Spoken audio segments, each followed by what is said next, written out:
Responding to media queries, the spokesperson said that Pakistan has noted with deep concern the allegation by acting Defense Minister of Afghanistan regarding use of Pakistan's airspace in the US counter-terrorism drone operation in Afghanistan.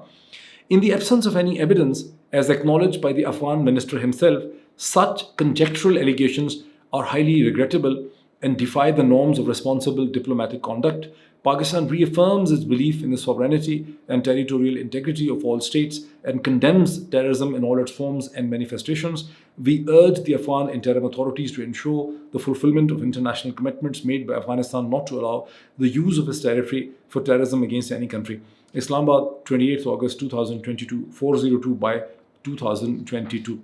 Unfortunately, however, I may respect Pakistan Foreign Office.